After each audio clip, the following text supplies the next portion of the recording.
40 वर्ष के बाद बिहार और झारखंड में इस मंडली का आगमन हुआ है।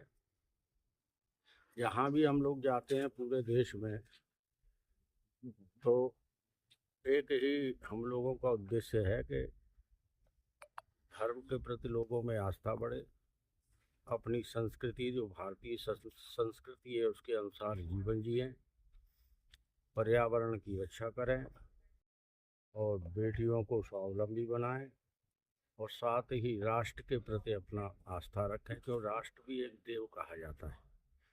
राष्ट्र के प्रति समर्पण का भाव रखें और धर्म और संस्कृति का जीवन में पालन करें। इन्हीं उद्देश्यों को लेकर के, लक्ष्यों को लेकर के, और हमारे उदासीन आचार्य जगत गुरु श्री श्री चंद्र भगवान जो उन्होंने उपदेश दिया भक्ति ज्ञान समुच्चय सिद्धांत का, उसी भक्ति ज्ञान समुच्चय सिद्धांत को लेकर के हम लोग जहाँ भी जाते हैं सत्संग करते हैं, प्रवचन करते हैं, सुबह शाम की आरती होती है, संतों का भगवान का भोग लगता है और संतों का भंडारा होता है। भक्त लोग जो आते हैं उनको भी प्रसाद प्राप्त होता है। और इसी प्रकार से ये निरंतर ये मंडली पूरे भारतवर्ष में जम्मू से लेकर के कन्याकुमारी तक और बंगाल से लेकर के सोमनाथ तक हम लोग निरंतर प्राचीन सदियों से चली आ रही परंपरा है। श्री पंचायती अखाड़ा बड़ा उदासीन निर्माण भ्रमणशील मंडल, जमात भी से कहते हैं।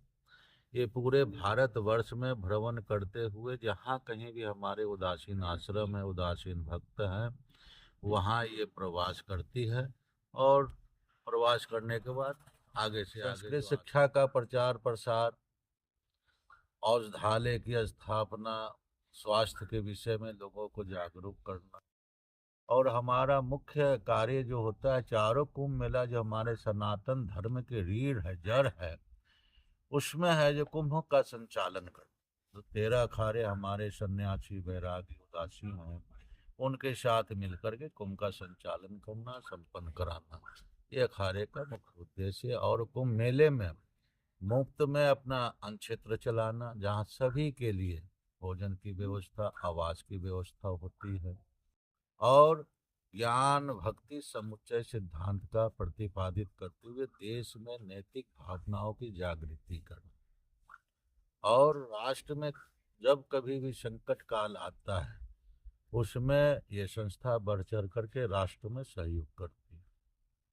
इस प्रकार का उद्देश्य लेते हुए अपने उदासीन संप्रदाय सनातनी परंपरा को निर्वाहन करते हुए, भगवान का संकीर्तन करते हुए, सत्संग करते हुए, इस सदियों पुरानी परंपरा का इसका निर्वहन करते हुए, उसी में ये 41 वर्षों बाद यहाँ पे है, जो पहले बिहार में थी और झारखंड हो गई है, तो यहाँ का झारखंड की भी उपस्थिति हमारे जो बहिएं होती है, सदियों पुरानी बहिएं, उसमें ये दर्ज होता है। जो बाबा हंसदेव जी महाराज ने जो बनाया था, जो मकान बनाया, 2 मकान है, उसमें संतों का रहने का कमरे भी सब हैं। तो आगे देखते हैं, विचार करें, जब भविष्य में जो गुरु महाराज की इच्छा होगी तो कुछ मंदिर का भी निर्माण करने का उद्देश्य है। हमारे बाबा हंसदेव जी अवधूत जी के 4 आश्रम है।